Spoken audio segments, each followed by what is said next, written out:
If you've watched my videos for a while, you may well have heard me talk about one of my favorite Bible verses, which is Micah chapter 6, verse 8. Suddenly I began to worry. Do you think that that's the only verse from the prophets that I know?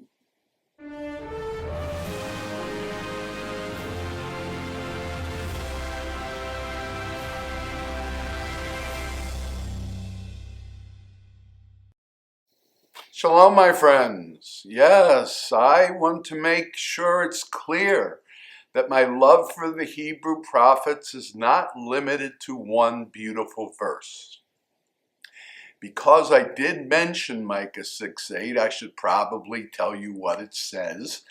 In case you haven't heard it before, it says, "You have been told what is good and what the Lord seeks from you. It is only," said Micah, "that you practice justice, love kindness, and walk humbly with your God." It's absolutely magnificent. But there are many wonderful verses we should look at in the Jewish Bible. David and Sarah, two names right out of the Bible, which has got nothing to do with the Jews. We're not going to talk about either David or Sarah today. Instead, let's focus on the prophet Jeremiah.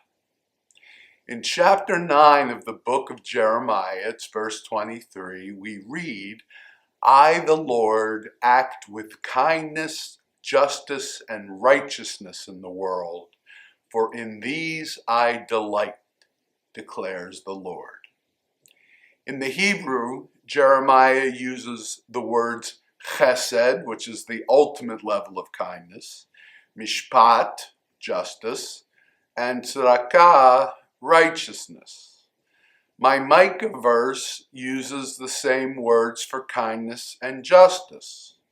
Where Micah has walking humbly with God, Jeremiah has righteousness.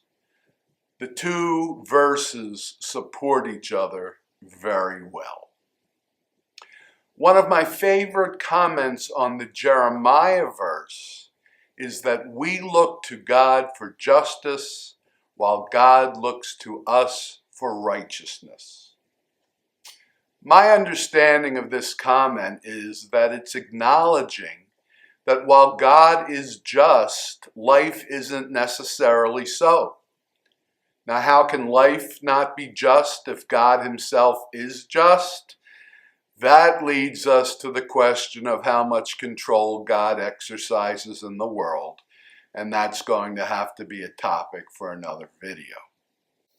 As to God looking to us for righteousness, I think this is directly related to free will. Because God granted us free will, we have the ability to behave justly or unjustly.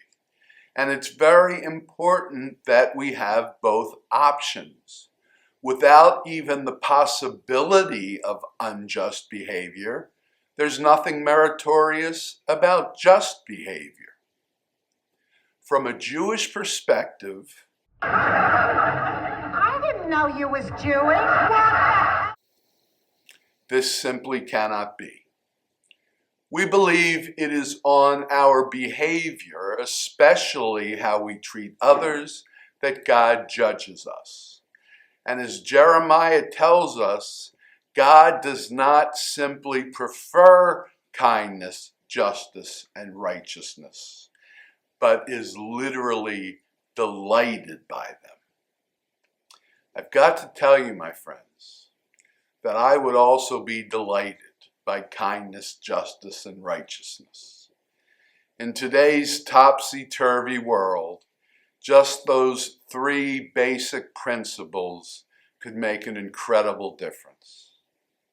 And maybe even more importantly, if we do bring kindness, justice, and righteousness to the world, then maybe God will be delighted by us as well.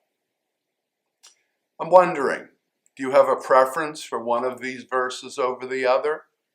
Let me know in the comments box. And if you found this video worthy of thought, or if you at least enjoyed it, please do give it a YouTube thumbs up. That helps us get our videos in front of more viewers. As does subscribing. That helps us as well. And you can easily subscribe to the Rabbi Study by clicking on my face right over here, or watch another of our videos by clicking on its icon right over there.